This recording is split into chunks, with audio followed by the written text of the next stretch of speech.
Pak Ustadz, semoga selalu diberikan kesehatan. Inilah yang membuat Ustadz Somad sehat. Tadi pertanyaan Ustadz Hanafi yang ketiga, apa yang membuat Ustadz sehat? Ustadz minum apa? Masih teh manis. Kenapa Ustadz sehat? Yang membuat sehat, orang sebanyak ini berdoa, ceramah di Gayo Luas 3 kali, asar, isya, subuh, macam makan obat. Bayangkan berapa jamaah yang berdoa, ya Allah sehatkan Ustadz Somad sampai pagi Jumat ya Allah. Setelah itu terserah kabupaten lain lah.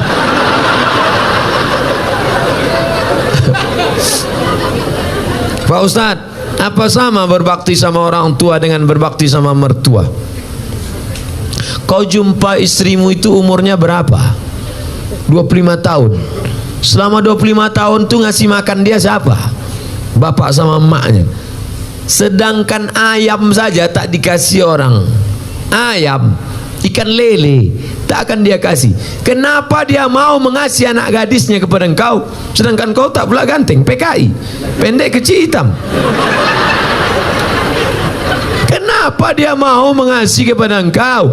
Emakmu sayang padamu karena kau anaknya, ayahmu sayang padamu karena kau anaknya. Tapi ini bukan emakmu, bukan ayahmu, tapi mau mengasihkan anak gadisnya padamu. Kira-kira mana yang lebih hebat, orang tua apa mertua? Mertua. Oleh sebab itu jangan kau beda-bedakan. Sayang kau pada makmu, sayang pada mak mertuamu. Sayang kau kepada ayahmu karena dia memberikan anak gadisnya yang the best, yang terbaik. Inilah anak gadisku yang paling cantik. Padahal di kampung itu banyak yang lebih cantik. Tentu anak dia dipujinya. Oleh sebab itu maka yang selama ini tak sayang pada mertua, balik dari pengajian ini mudah-mudahan sayang dia pada mertuanya, insyaallah. Makanya carilah menantu yang soleh, bukan somat.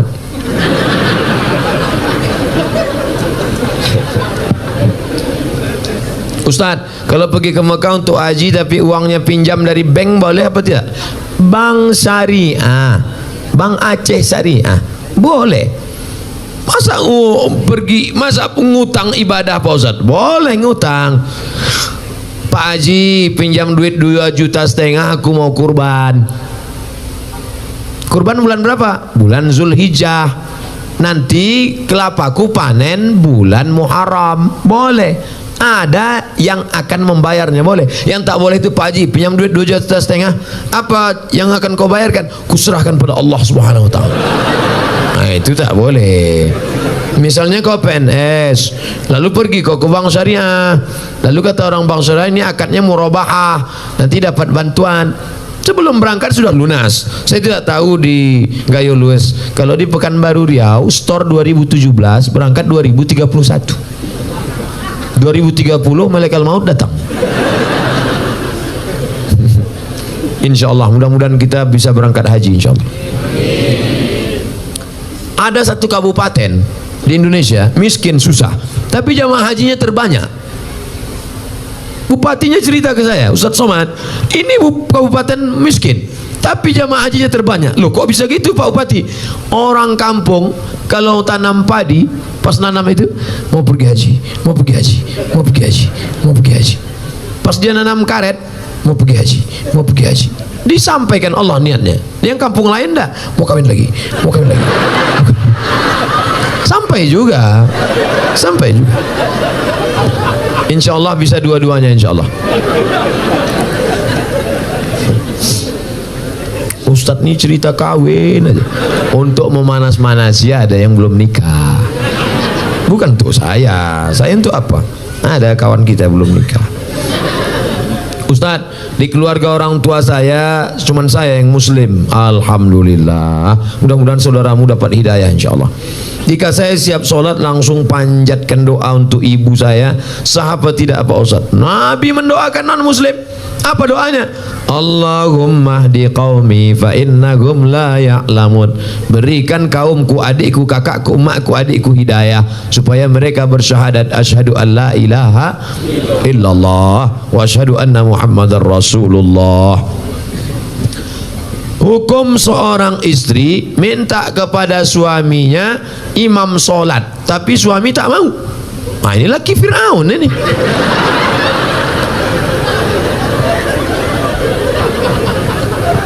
Istri itu tidak meminta, tapi suami yang membangun. Kan suami mengambil air di perciknya ke wajah ibu, bangun.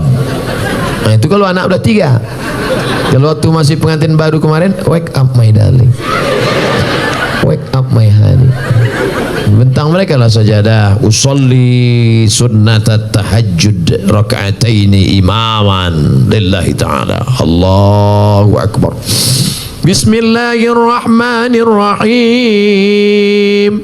Ar-Rahman 'allamal Qur'an, khalaqal insan, 'allamahul bayan. Mertua di sebelah mendengar suara menantu sholat. Siapa itu bu? Menantu kita. Itulah, mereka baru nikah udah tahajud. Kita udah 30 tahun nikah tak ada tahajud. Siapa menantu kita? Itu yang tamat dari pesantren tahfiz Quran dari Gayo Luas itu. Masya Allah, amin ya rabbal alamin. Menantu akan datang. Menantu yang sekarang, buka pintu. Mudah-mudahan suami-suami yang belum sholat, mudah-mudahan selesai pengajian nih sholat dia. Ustadz Somad, dulu kusangka kalau nikah sama dia aku bahagia. Pas dia datang meminang, ayahku bertanya, kau PNS? Golongan 3 pak. Apa peganganmu? Itu kunci mobil. Punya kau? Punya abangku. Tapi tak lama lagi mau aku beli itu dah. Akhirnya aku sangka nikah sama dia bahagia Pak Ustadz. Ternyata sudah 2 tahun 3 tahun menikah tak ada kebahagiaan. Gimana rasanya? Macam tidur sama babi hutan. Walaupun hidup 1000 tahun, kalau tak sembahyang apa gunanya? Walaupun hidup 1000 tahun, kalau tak sembahyang. Ibu nanti kalau ngayun anak gitu, sepohon kayu daunnya rimbun, serta buahnya, walaupun hidup 1000. Kata laki, kau nyindir aku ya kan? Omanya laki tak sembahyang, laki hantu. Makanya sebelum anak itu menikah dites dulu. Ustadz, anak saya ini dokter, orangnya lembut, baik, jilbabnya panjang, sholat nggak tinggal. Saya takut menantu saya tak sholat. Gimana cara ngetesnya Pak Ustadz? Kata jamaah, menantu ibu itu mana orangnya? Ini Pak Ustadz. Ajak dia jumpa di rumah makan jam 12 besok hari Jumat. Calon mantu, ya bisa kita jumpa jam 12 besok hari Jumat. Mohon maaf ibu calon mertua, siapapun yang mengajak kalau hari Jumat aku mau sholat Jumat, terimalah dia. Tapi kalau kata dia oke, jangan terima. Tapi soal ini tak bisa dipakai lagi karena sudah bocor. Nanti ku kasih soal lain.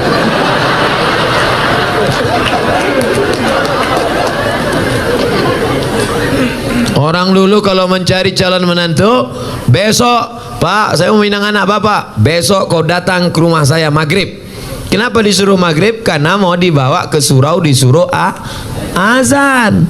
Allahu Akbar, Allahu Akbar. Mantap azannya, Samsung, HP. Dulu calon menantu dites azan. Setelah lulus azan, bapak tu pun pura-pura batuk. Bapak tak bisa maju jadi imam nih, tadi minum es 3 drum. Kalau kau maju jadi imam, dia pun maju dah. Ghairil maghdubi alaihim waladdallin.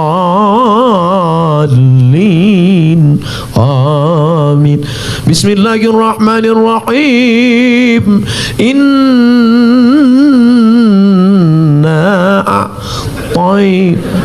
Kita mertua di belakang, gaya kau ngeri kali ya. Sangkan tahayat apa tadi? Itu juga. Tapi jadilah daripada tidak sama sekali. Makanya kalian yang muda-muda ini latihan jadi imam. Latihan jadi imam. Kalau latihan jadi imam jangan langsung sholat isya. Jadi imam tuh latihannya zuhur dulu. Zuhur tuh modalnya takbir aja. Allahu Akbar. Allahu Akbar. Tapi sami Allah ingat juga. Yang pula saking groginya Allahu Akbar. Nanti udah agak-agak kuat mental, udah agak-agak siap ready sudah, baru coba maghrib. Jangan langsung subuh. Subuh memang 2 rakaat, tapi kunut panjang.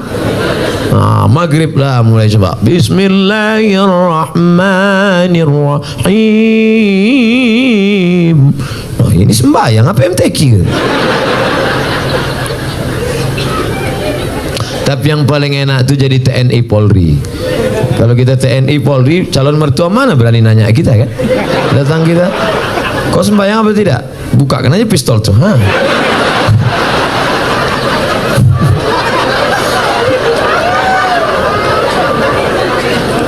Akad nikahnya pun, aku nikahkan engkau dengan anakku dengan mahar sebentuk cincin emas tunai. Siapa?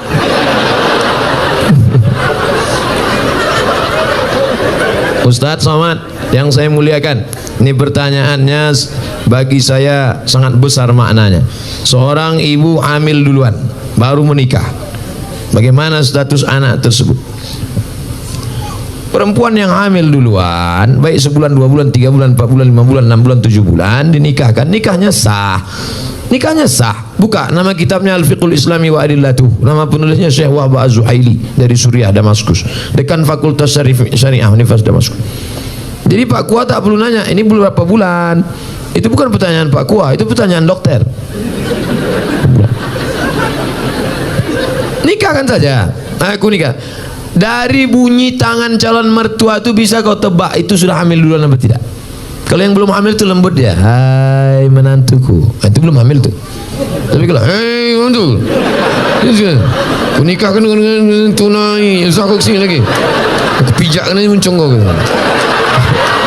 Nah itu udah hamil tuh.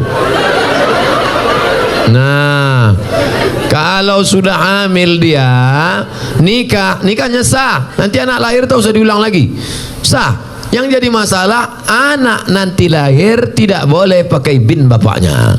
Pakai binnya siapa? Bin maknya. Bin Fatimah, bin Aisyah, bin Khadijah. Nah, kebetulan nama maknya Tilan, bin Tilan lah.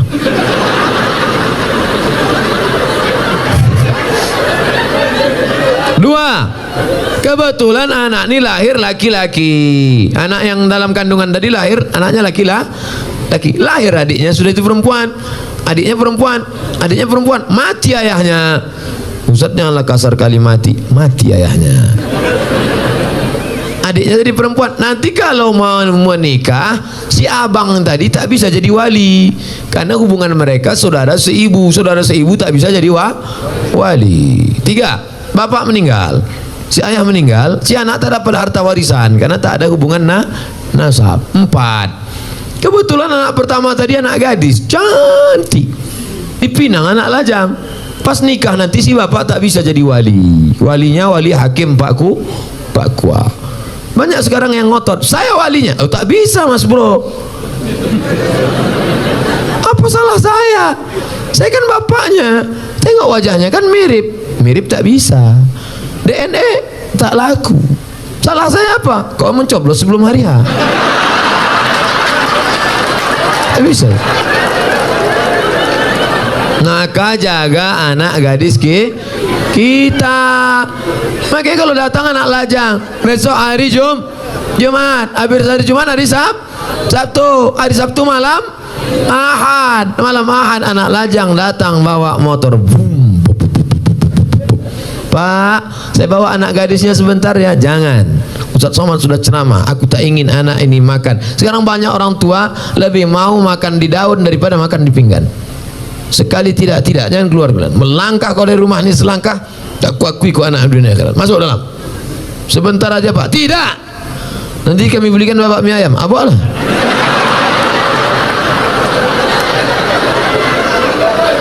Semangkuk mie ayam lah pula harga anak gadis kau.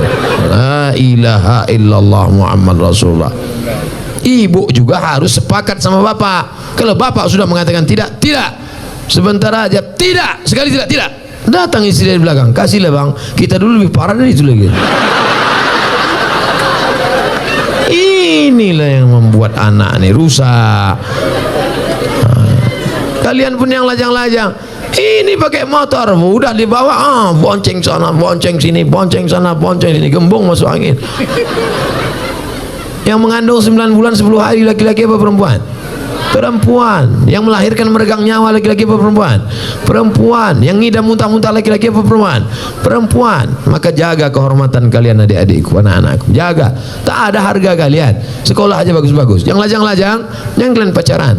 Tak usah kalian pacaran. Emangnya Ustaz dulu tak pernah pacaran? 4 tahun saya di Mesir tak pernah pacaran. Kalau tak percaya tanya sama Ustaz Fadil. Tak pernah Ustaz kan?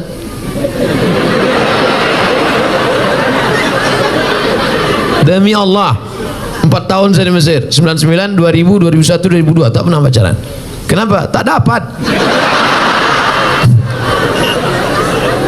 Persaingan ketat.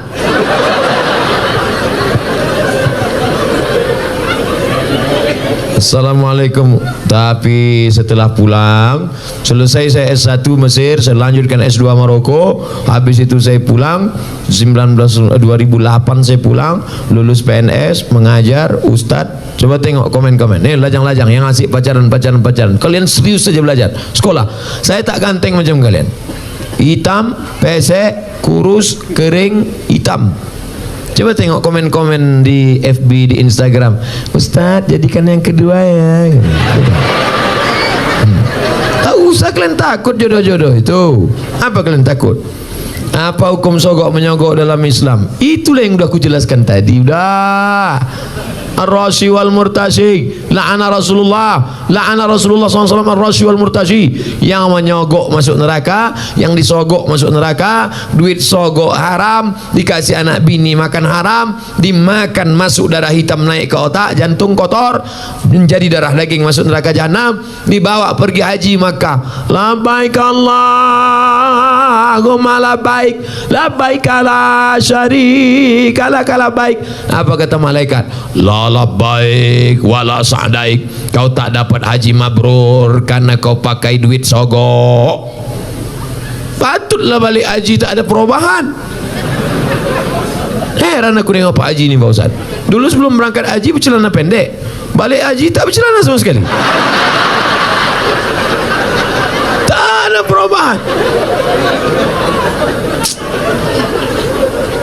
La ilaha illallah Muhammad Rasulullah. Kalau udah terlanjur gimana Pak Ustaz? Keluarlah dari PNS. Ustaz ngomong aja enak. Kalian tanya aku jawab. Ustaz, saya punya abang yang menyusahkan orang tua. Menyusahkannya berjudi, mencuri orang tua, menggadaikan kereta. Sebagai adik apa yang saya lakukan?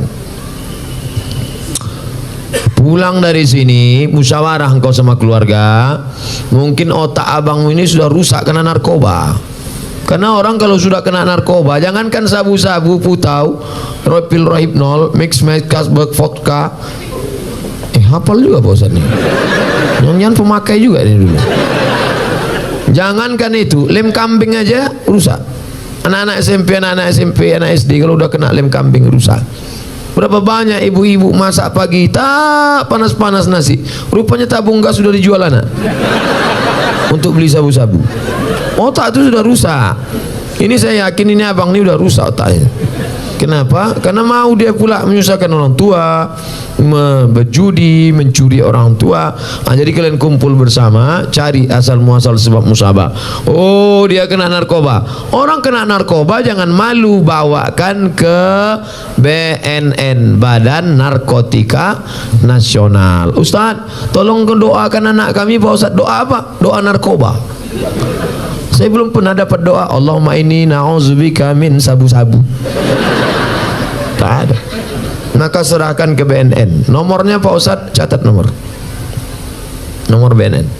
Saya selalu dibawa BNN ceramah.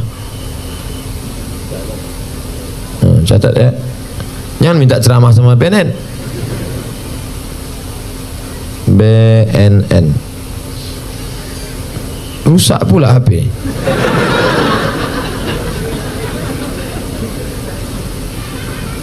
BNN. Catat 08 0813 11 44 2193. Nanti rekamannya ada. Telepon dia. Nah, nanti anak bapak tuh, adik abang tuh ditangkapnya. Tangkapnya bos. Banyak yang berterima kasih. Gimana keadaannya sekarang? Alhamdulillah Pak Ustadz. Gimana? Udah ditangkap. Setelah ditangkap diobati rehabilitasi, balik dia sehat, bisa lagi sehat dengan kita, bisa bersosialisasi dengan masyarakat. Ini saudara kita. Tapi ada juga yang tidak kena narkoba, dibawa ruqyah, bawa ke tengku-tengku, ke alim ulama, tuan-tuan guru kita, ke dayah-dayah, di ruqyah. Mungkin dia diganggu jin setan. Ustaz, suami saya tak sholat, kemarin di ruqyah tak ada respon apa-apa, berarti tak salah setan. Kadang kasihan juga kita. Kadang-kadang setan ini sikit-sikit setan salah. Sikit-sikit setan salah. Laki tak sembahyang setan salah. Laki selingkuh setan salah. Kata setan, aku tak ada, goda dia aja gatal kan. Nanti keluar namanya KPS, Komisi Perlindungan Setan. Saking banyaknya setan disalah-salahkan. Ada bencong LGBT, waktu dibacakan ruqyah keluar jinnya, habis itu sehat deh. Itu yang meruqyah namanya Ustadz Saifullah, Ketua ARSY, Asosiasi Ruqyah Syariah Indonesia. Ketuanya Ustadz Junaidi. Setiap provinsi ada di ruqyah. Nah, jadi rupanya ada juga jin itu yang bencong. Masuk dia, begitu masuk melambai dia. Begitu keluar jin itu sehat. Tapi saya tak bisa ruqyah. Jadi ruqyah ini ada ustad-ustadnya. Kadang kita ini ayatnya hafal, pas kita baca jin itu tak mau keluar. Allahu la ilaha illa huwal hayyul qayyum la ta'khudhuhu sinatun wa la naum. Hai jin, keluar. Tak mau kata dia. Keluar. Tak mau. Keluar. Masa setan ngusir setan kata. Rupanya perbuatan kita 11-12 sama dia. Pak Ustadz, saya sering memikirkan sesuatu dan tak khusyuk sholat. Bagaimana tuh Pak Ustadz? Kata Syekh Ali Tontowi, menjaga khusyuk sholat itu syaratnya 5. Yang pertama, waktu wudhu jangan bercakap. Hidupkan air, keran air, basuh tangan, hakikatnya keluar dosa dari tangan. Kumur-kumur, keluar dosa dari mulut. Basuh muka, keluar dosa dari kelopak mata. Basuh tangan, keluar dosa dari tangan. Basuh kepala, keluar dosa dari lubang telinga. Basuh kaki, keluar dosa dari kaki. Nah, gitu. Jadi jangan bercakap. Tapi sekarang banyak orang sedang berwudu bercakap. Nah, itulah karena aku bilang kemudian jangan tenang. Sawitnya sekarang memang jatuh harganya. Gimana lah? Bilang, bagi tanam karet aja. Kau tak peduli juga kan? Terus kan? Nah, itu jadi bercampur sama dunia. Makanya waktu berwudu itu jangan cerita dunia. Nah, habis berwudu, dari tempat wudu ke tempat sholat tak boleh tasbih. Tasbih itu menjalin jari jemari, retak. Tak boleh. Mereka jangan tasbih, tak boleh tasbih. Tasbih, subhanallah. Gimana kabarnya anak Syekh Nur yang katanya hamil? Subhanallah.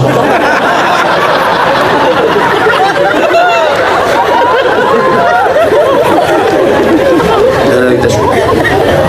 Nah, yang ketiga, menyambut azan. Allahu Akbar, Allahu Akbar, Allahu Akbar, Allah. Hayya 'alas shalah. La haula wala quwwata illa billah. Jadi jangan ngobrol sedang azan. Jadi kalau ada yang ngajak kita ngobrol waktu sedang azan, kabarnya Syekh Nur jadi acara la haula wala quwwata.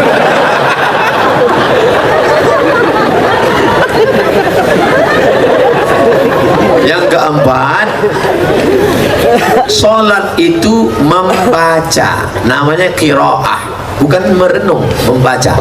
Maka dibaca inna sholati wa nusuki wa mahyaya la syarika lahu. Ya khabab, ya. Nabi itu kalau sholat mulutnya bergerak apa tidak? Nabi kalau sholat mulutnya bergerak. Dari mana kau tahu mulut Nabi bergerak? Bittirabi liyati, ku tengok jenggotnya bergoyang. Kenapa jenggotnya bergoyang? Karena dagunya bergoyang. Sekarang banyak orang sholat mulutnya diam ya.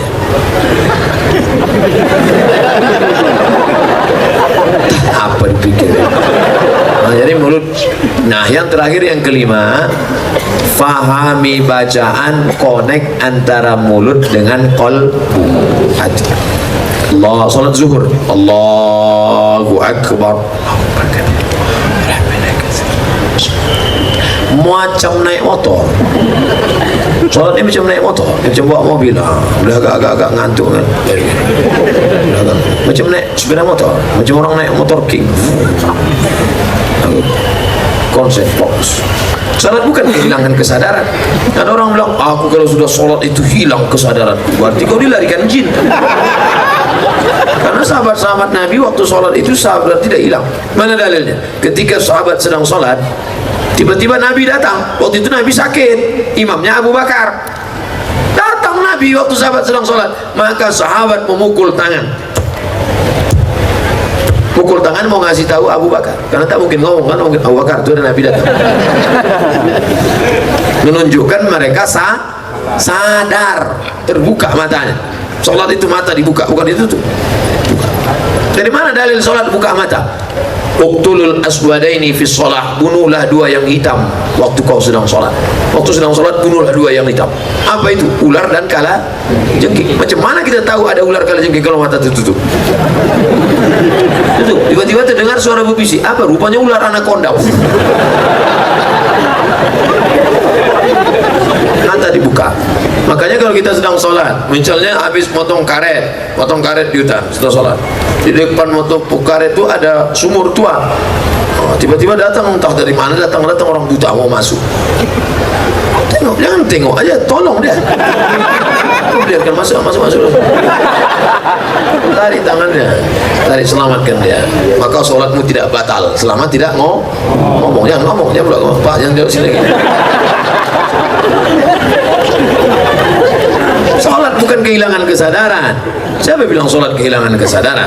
Sholat sadar tidak hilang, kita tetap sadar, tapi connect dibacakan at-tahiyatul mubarakatuh salawatut thayyibatu lillah, assalamu alayka ayuhan nabiyyu wa rahmatullahi wa barakatuh, wassalamu alayna wa ala ibadillah salihin, asyhadu an la ilaha illallah wa asyhadu anna muhammadar rasulullah, Allahumma salli ala sayyidina Muhammad wa ala ali Muhammad kama sallaita ala Ibrahim sampai habis, fil alamin innaka hamidum majid.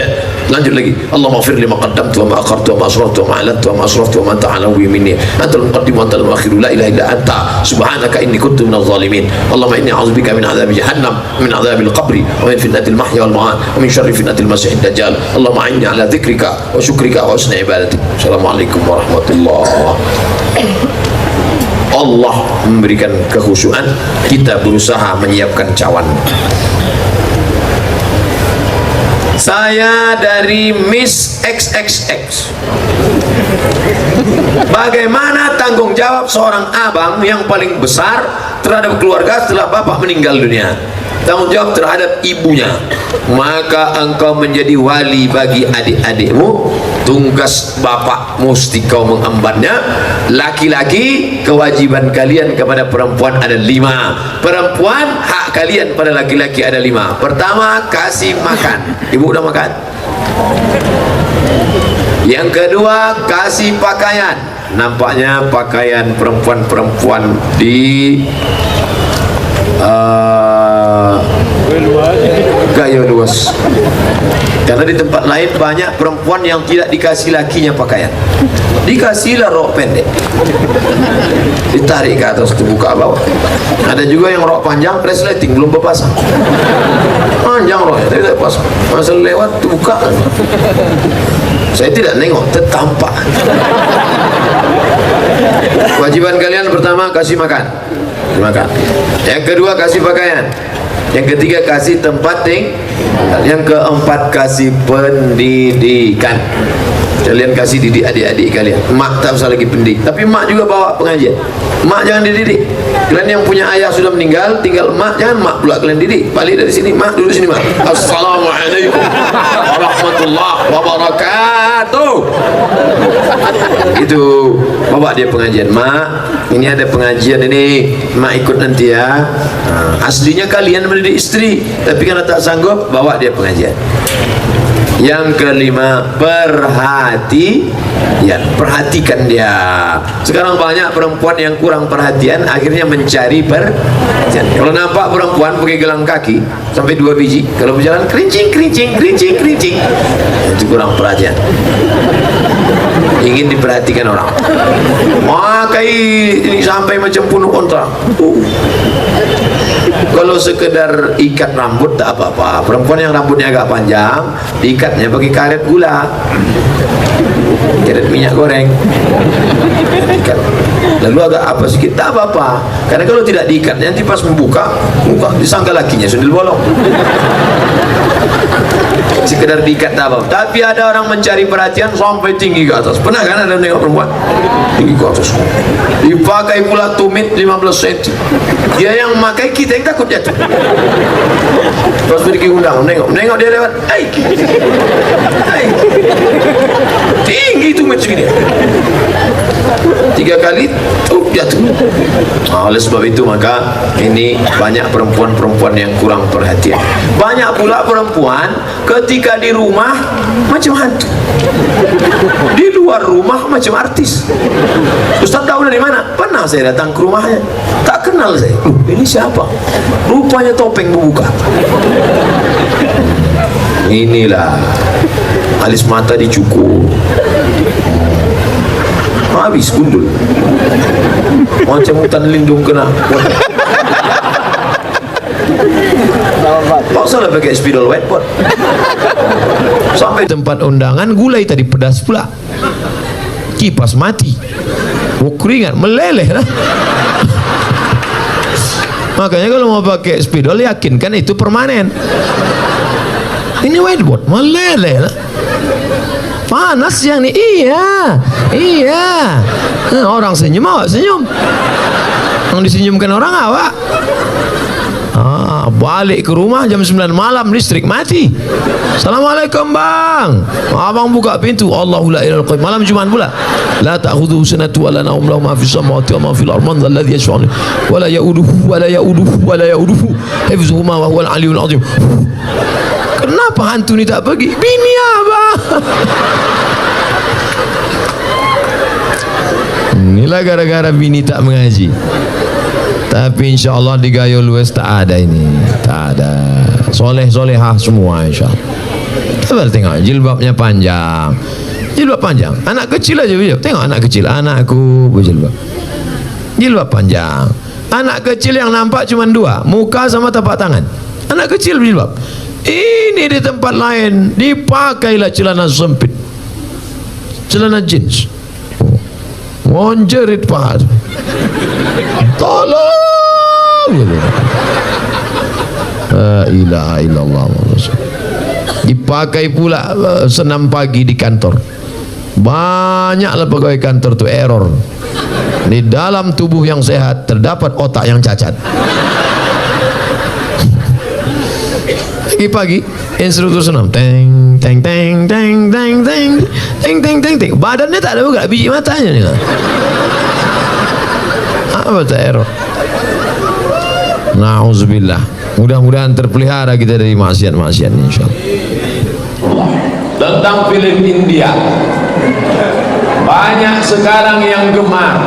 Apakah terpengaruh terhadap akidah Pak Ustaz?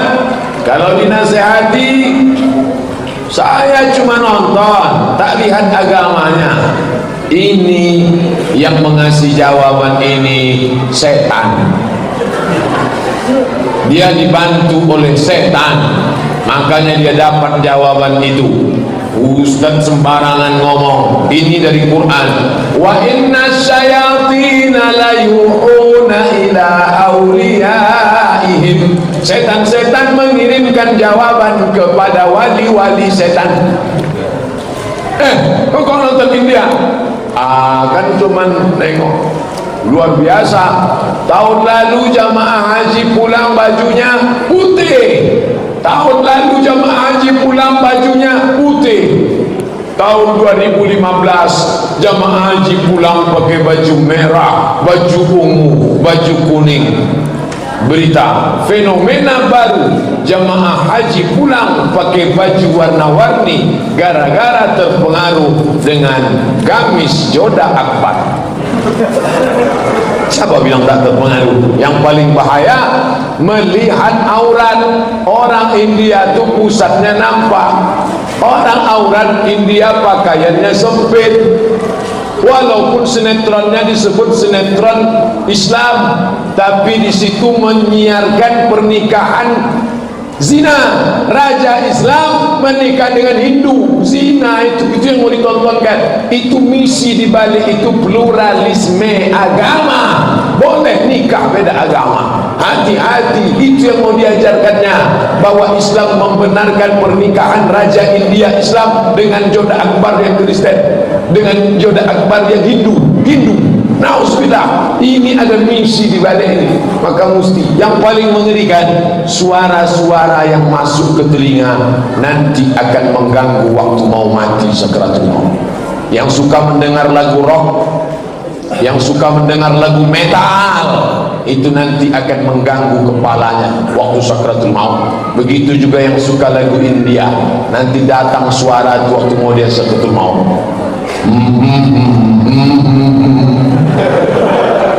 Hati-hati, matikanlah, tukarlah lagu-lagu itu dengan lagu Syekh Abdul Rahman Sudes, Syekh Shumun As-Sureb, Syekh Masyari Rashid.